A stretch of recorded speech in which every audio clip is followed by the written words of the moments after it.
Olá, eu sou seu amigo Jesus.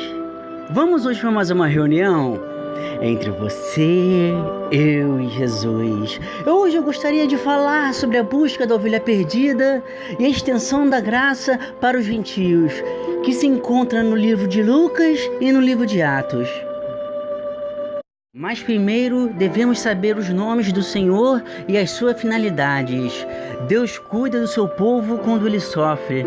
O nome desse Deus se chama Yahvé. O Senhor está presente, acessível e perto do que invocam por livramento, perdão e orientação. Deus adverte, mas no final julgará aqueles que perseguem o seu povo. O nome desse Deus é Jeová Tsidkenu. O Senhor é nossa justiça. Deus dará vitória ao seu povo. O nome desse Deus se chama Jeová Roi. O Senhor é nosso pastor. No capítulo 10 do livro de Jonas, do versículo 10 ao 11, diz assim: O ladrão não vem senão a roubar, matar e a destruir. E eu vim para que tenham vida, e a tenham com abundância. Eu sou o bom pastor. O bom pastor dá sua vida pelas ovelhas. Em toda a Bíblia, nunca houve um relato de que Deus perdeu sequer alguma batalha. É só ter fé e o mundo espiritual começará a se movimentar. O fiel povo de Deus herdará o seu reino em sua totalidade.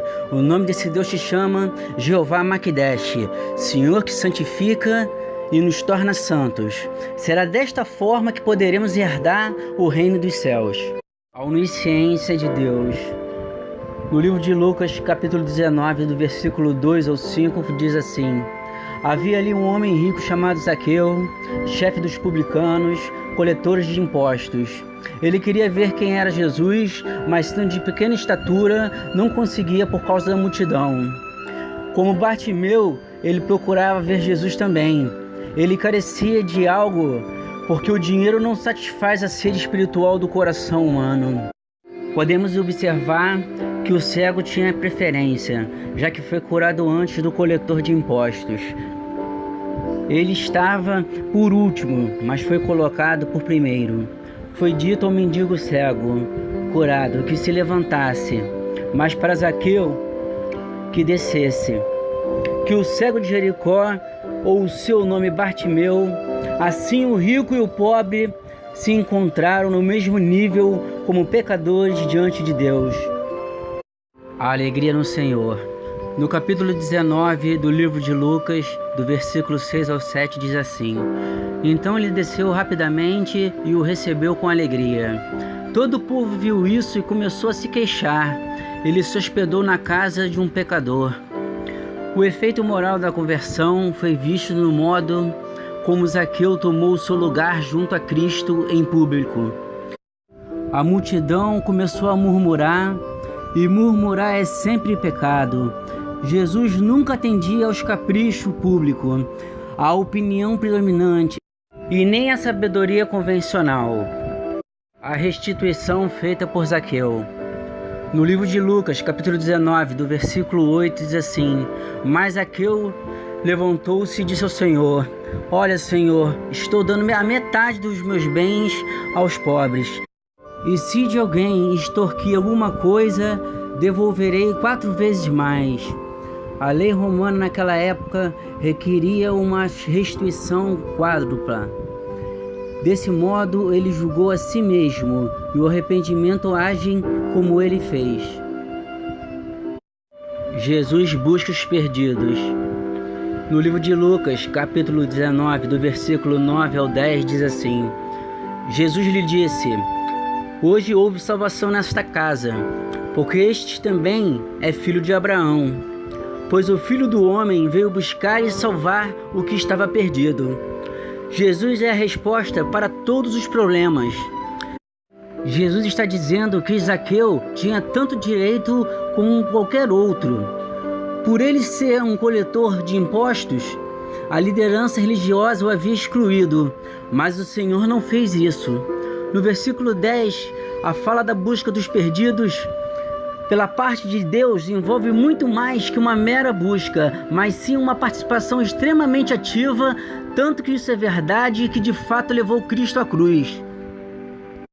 A paz que Cristo nos deixou.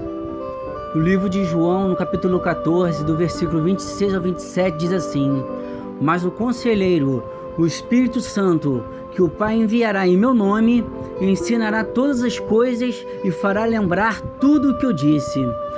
Deixo a paz, a minha paz lhe dou. Não dou como o mundo a dá. Não se turbem os seus corações e nem tenham medo. A paz que Cristo nos deixa é sem dúvida uma paz diferente da do mundo.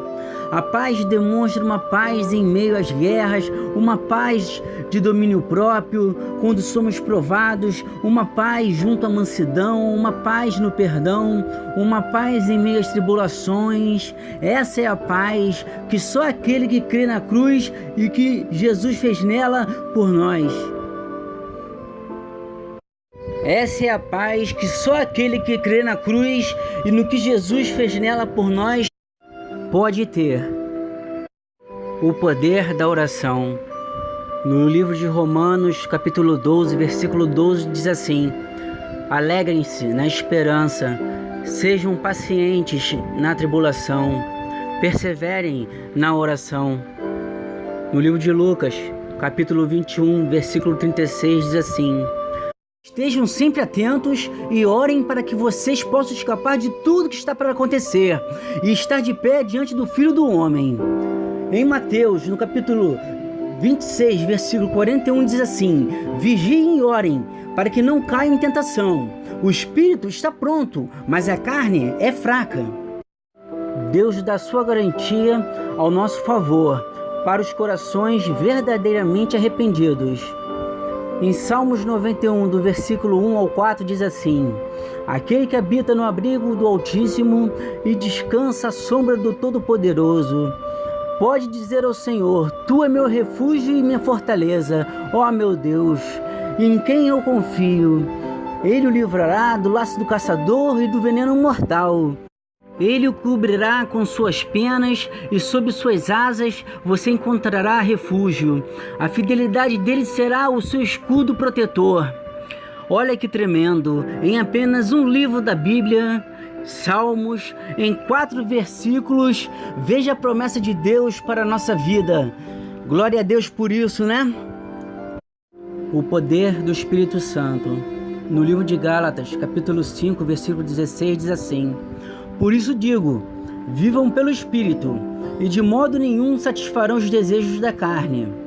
Em Gálatas 5, versículo 18, diz assim: Mas se vocês são guiados pelo Espírito, não estão debaixo da lei. As atribuições do Espírito Santo. Em Romanos 8, no versículo 26, diz assim: E da mesma maneira também o Espírito ajuda as nossas fraquezas, porque não sabemos do que havemos de pedir como convém, mas o mesmo Espírito intercede por nós com gemidos inexprimíveis.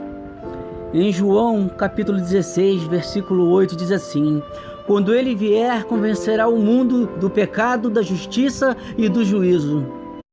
A extensão da graça para os gentios.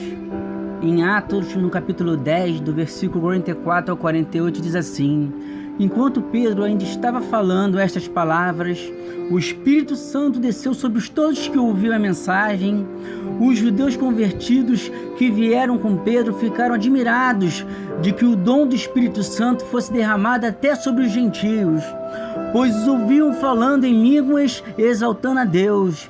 E Pedro disse: Pode alguém negar a água, impedindo que estes sejam batizados? Eles receberam o Espírito Santo como nós. Então ordenou que fossem batizados em nome de Jesus Cristo. Depois pediram a Pedro que ficasse com eles alguns dias. Esta é uma pequena passagem do livro de Atos que faz o povo judeu entender, através de Pedro, discípulo, que não aceitava que Jesus operasse nos gentios, mas somente nos judeus. Mas agora é diferente. O plano de Deus é perfeito. Ele colocou dentro de um lugar que tinha gentio, inclusive Cornélio, um centurião italiano. E todos foram batizados ali. A cruz e Cristo. Hoje só é possível obtermos respostas de Deus ou até mesmo enfrentar tribulações onde o medo foi gerado em nossos corações quando depositamos toda a nossa fé em Cristo e no que Ele fez por nós na cruz, na qual, para nos justificar, Jesus pagou um alto preço com seu sangue carmesim, nos lavando de todos os nossos pecados. O nome desse Deus se chama Jeová Tsidkenu, Senhor é nossa justiça. E Cristo, que é a fonte, de onde obtemos o perdão das feridas de nossas almas e a restauração por completa de todas as áreas de nossas vidas, para os corações verdadeiramente arrependidos. O nome desse Deus chama Yahvé, o Deus que está presente e acessível, perto do que invocam por livramento, perdão e orientação. Um ponto de fé e de esperança para a sua vida. No capítulo 5 de Gálatas, do versículo 22 ao 24, diz assim: Mas o fruto do Espírito é amor, gozo, paz, longanimidade, benignidade, bondade, fé, mansidão, temperança, domínio próprio, e contra estas coisas não há lei. E os que são de Cristo crucificaram a carne com suas paixões e desejos. Em 1 Coríntios, no capítulo 2, versículo 9, diz: Mas como está escrito, as coisas que o olho não viu, e o ouvido não ouviu, e nem subiram ao coração do homem, são as coisas que Deus preparou para os que o amam. A importância do ID. Em Marcos, no capítulo 16, do versículo 15 ao 16, diz assim: E disse Jesus: Ide por todo o mundo, pregai o evangelho a toda criatura. Quem crer e for batizado será salvo, mas quem não crer será condenado. Neste capítulo, em 2 Timóteo, Paulo encoraja os cristãos sobre a oportunidade de pregar em qualquer ocasião, ou seja, oportuna ou inoportuna. Em 2 Timóteo, capítulo 4, versículo 2, diz assim: Pregue a palavra, esteja preparado a tempo e fora de tempo, repreenda, corrija, exorte com toda a paciência e doutrina. Entendimento eclesiástico para que a nossa fé não morra. Apesar de muitas das vezes no templo praticarmos o ato da boa vizinhança e querermos agradar ao pastor ou ao padre, outro tipo de liderança, temos que ter a convicção de que o cordão umbilical deve estar somente ligado na cruz e no que Jesus fez nela por nós. Muitos cristãos se perderam no meio da caminhada por causas que certamente Deus não foi e nunca será o culpado. As pessoas se baseiam nos pecados do homem, que já tem a sua tendência pecaminosa, e praticam os seus pecados ocultos, onde Deus não coabita em meio desta situação.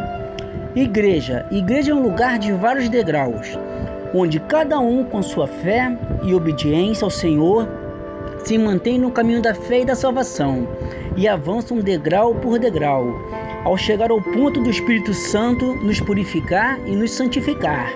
Então, não devemos nos decepcionar e nem permitir que isto nos afaste do amor de Cristo. Antes de orar, gostaria de te convidar a fazer um voto de fé em 4 etapas e veremos como Deus nos ama e é misericordioso. Na primeira etapa, devemos sempre confiar em Deus no que fará ou no que pode fazer. Isso se chama fé e é através dela que poderemos ser salvos. Na segunda etapa, nós temos que ter a certeza que o nosso Deus é extremamente ciumento, não pode haver idolatria. E ela pode acontecer de várias formas diferentes. Pelo simples fato de ficar o dia inteiro em redes sociais e não sabermos administrar o tempo para Deus, é um exemplo entre outros de idolatria. Na terceira etapa, devemos aceitar a conversão, onde o velho homem morrerá e nasceremos como filhos de Deus, através do batismo, e o nosso nome estará escrito no livro da vida, de onde prestaremos contas no dia do juízo final. Então agora o pecado não habita mais em nós, e sim o Espírito Santo. E já sabendo que temos a tendência, a natureza pecaminosa, devemos ir para o joelho dobrado e pedir perdão ao Senhor. Sabendo que no início pode parecer difícil, mas ao perseverar e começarmos a ter experiências com Deus, te garanto que nunca mais nos afastaremos dos caminhos do Senhor. Na quarta etapa falaremos da importância de jejuar. Ela pode ser de diversas formas diferentes, não apenas ficar um dia sem comer, porque entendemos que muitas pessoas, por questões de saúde, não podem assumir este tipo de compromisso. Mas podemos, por exemplo, ficar sem acessar redes sociais, deixar de fazer algo que gostamos. Isso também é uma forma de jejuar. O porquê de jejuar. No livro de Marcos, no capítulo 9, do versículo 25 ao 29, diz assim: Quando Jesus viu que uma multidão estava se ajuntando, repreendeu o espírito imundo, dizendo: Espírito mudo e surdo, eu ordeno que o deixe e nunca mais entre nele. O espírito gritou, o agitou violentamente e saiu. O menino ficou como morto, a ponto de muitos dizerem: ele morreu. Mas Jesus tomou-o pela mão e o levantou, e ele ficou em pé. Depois de Jesus ter entrado em casa, seus discípulos lhe perguntaram em particular: por que não conseguimos expulsá-lo? Ele respondeu: essa espécie só sai pela oração e pelo jejum. Quero agora orar pela sua vida. Abaixe sua cabeça, feche seus olhos e coloque sua mão no seu coração. Permita que agora o Espírito Santo possa visitar o seu coração e começar a trabalhar na sua alma e no seu espírito. Senhor Deus, Senhor Altíssimo, é na tua santa presença, Senhor, que agora eu te peço, meu Pai, que as tuas maravilhas, meu Pai, que os teus milagres, meu Pai, comecem a acontecer, Senhor. Deus amado, Deus querido, Pai amado, pegue aquela pessoa que está com tristeza, que ela não consegue mais se socializar com outras. Pai amado, Pai querido, pega aquela mãe que perdeu seu filho por algum momento. Meu Pai, aquela mãe que se sente só, aquele rapaz que foi traído, aquele rapaz que tem relações que não são as suas, Senhor, que o Senhor escolheu para nós, porque o Senhor fez o homem e a mulher. Deus amado, Deus querido, eu te peço agora, meu Pai, que o Senhor vá espalhando os seus milagres sobre essa gente, meu Pai, que o Espírito do fogo desça nesse lugar, meu Deus. Deus amado, Deus querido, para o Senhor, meu Pai, não há limites, Deus. Meu Pai amado, Pai Espírito Santo de Deus, atravessa com a sua espada a alma e o Espírito, liberta essas pessoas do pecado, Senhor, livra eles, entra com o Espírito Santo aí, meu Pai, manda os seus anjos agora cercar esse lugar. Se tiver algum demônio aí, vai cair. É hoje que tu samba, demônio. Espírito Santo de Deus, faz transformação nessas mentes, meu Pai. Não deixa nenhum ficar de fora, Deus. Espírito Santo, Arcanjo Miguel, vai lá, dá respeito a Deus. Fale para eles que estão aí embaixo de ti, meu Deus. Arcanjo Miguel, guerreiro santo, a vitória já é nossa. A vitória já é nossa em Cristo Jesus. Amém.